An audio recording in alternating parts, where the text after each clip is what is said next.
Welcome back. Now, the Environmental Investment Fund established a review committee comprising of 6 members in terms of Section 10 of the Environmental Investment Fund Act. This is a subcommittee of the EIF board. Now, the review committee will act as a redress mechanism, reviewing, investigating, and adjudicating on complaints and grievances filed by citizens. Joining me in the studio with more on the review committee are the chairperson of the committee, that's Desiree Theunissen, as well as member of the committee, that's Mr. Clement Daniels. Very good morning to you. Thank you so much for being here this morning. Good morning. Good morning. Firstly, Mr. Daniels, perhaps we can start with you. What is the review committee all about, and what is your mandate here? Yes, thank you. The review committee is established in terms of the Environment Investment Act, and it's basically a subcommittee of the Environment Investment Fund board.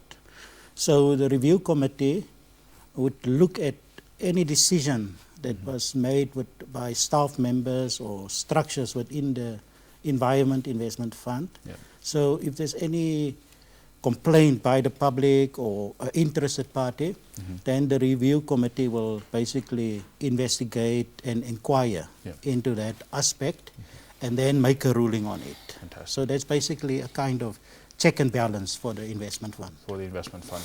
Very needed indeed. Ms. Theunissen, what are some of the activities undertaken by the review committee, and how exactly do you go about, seeking redress for members of the public? Thank you very much. The review committee works in collaboration with the Office of the CEO. We are authorized by the board to investigate and inquire on any appeals that are made by the public.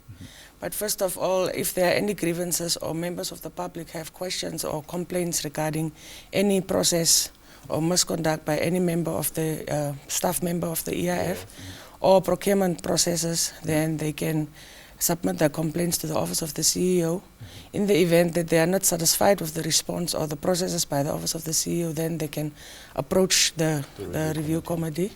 And we would then, in collaboration with the employees of the fund, investigate and review these complaints or appeals. We have the mandate to investigate, request documents if need be, and also seek legal opinion and or other information from any other third parties that are involved. So that's basically what we do. That's how far your jurisdiction goes here. Yes. Fantastic. Mr. Daniels, in terms of the types of complaints that the review committee will be looking at, what are some of the natures of complaints that you'll be looking at here? Yeah, I think one should understand that the Environment Investment Fund is a public fund. Yes. So it deals with government funds, but also with funds from international donors to ensure a sustainable environment. So what we follow is public procurement processes in terms of funding community or projects, that has to do with the environment. So because of the public nature of the funds that we're dealing with, so people can make grievances, with regards to the procurement process. For example, if they feel that there was something wrong with the procurement, they can make a grievance regarding that. Yeah. And then also decisions by staff members within the community, how they deal with it. Yeah. And then also where the community is not satisfied, because we also have outreach staff that assist once a project has been approved to assist the community. So if the community feel aggrieved by the actions of a staff member, they can make a complaint, and it is our function as the review committee to investigate and to have an inquiry. We can also have hearings to determine exactly what happened and then to make a decision. Fantastic. As a committee, just how often do you, before I come to you, Ms. Theunissen, just how often do you receive complaints from the public? Yeah, we've been now in operation or part of the committee for more than 2 years, and so far we've only received one substantial substantial complaint that we dealt with, and that was with regards to the procurement process. Yeah. So either the work of the EIF is satisfactory, or the EIF in dealing with some of these disputes at the CEO level is satisfactory. Yes, it would appear. It appears like that, because obviously. People, sometimes the complaint will be dealt with at the CEO level to give a proper explanation, and then The complainant might be satisfied with the answer and then they won't take it further. Fantastic. But we are complaints-based, so we won't just go and investigate things unless we receive a complaint from the public. Yeah. Fantastic. Ms. Theunissen, you wanted to add something there? Yes, I wanted to add that our mandate is not only limited to the bidding processes. The public can also appeal or request investigations and or any complaints regarding misconduct, maladministration or malpractices within the fund by its employees or not. And also loan allocations and grants that are being awarded to the public or the communities. So they have the right, if they feel that this is not satisfactory, then they can submit their grievances. Fantastic. So your scope is quite broad there. Yes. Interestingly enough, the internal auditor is also a staff member of the EIF. Please correct me if I'm wrong there. And this person also serves as a secretariat on the committee. What does his or her role entail, and can't this be seen as a clash? Absolutely not. The internal auditor is appointed by the fund, but he reports directly to the audit committee, which is also a subcommittee of the board, a different subcommittee of the board. And his role is merely to organize meetings, record meeting procedures, and then also to maintain the complaints register and then keep track of the complaints and statuses that we are receiving as a committee. So he's basically serving as a secretariat. So there's no conflict. Fantastic, great. Mr. Daniels, what avenues exist for members of the public to, of course, report their cases here? Thank you. The Environment Investment Fund actually has a very good internet presence. So most people can then access the fund and also the complaints procedure via the internet.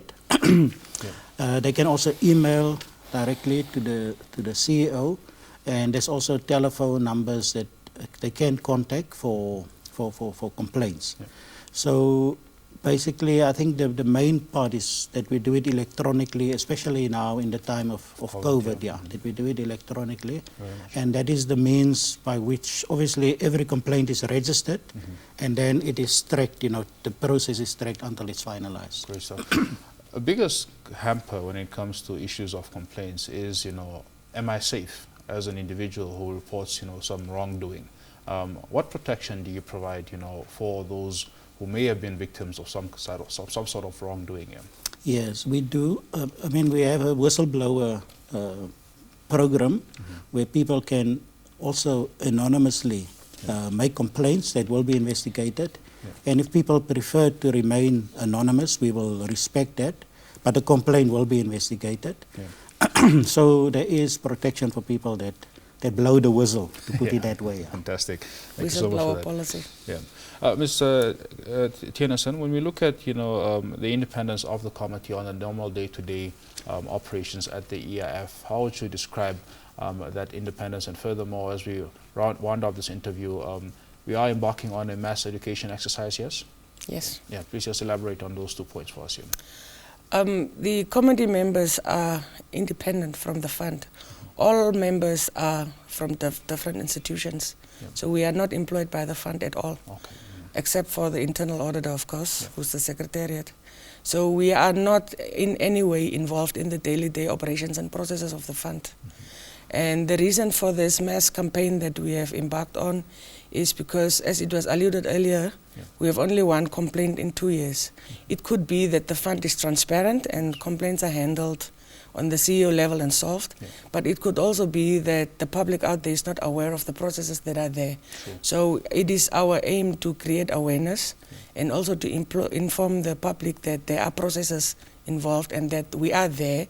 The committee is there to serve the needs of the public when they have grievances and or appeals that they want us to look into and investigate. Fantastic. Ms. Theunissen, Mr. Daniels, thank you so much for joining us this morning and telling us more about the EIF Review Committee and what exactly you do. I do hope that the message is out there for the public, and of course, good luck with your work there. Thank you very much. There you have it. That was Mrs. Desiree Theunissen, who is the chairperson of the EIF Review Committee, as well as Mr. Clement Daniels, who is a member of the EIF Review Committee, is telling us more about their mandate and, of course, how they go about dealing with issues arising to the fund and, of course, the fund's projects within several parts of the country. To stay with us.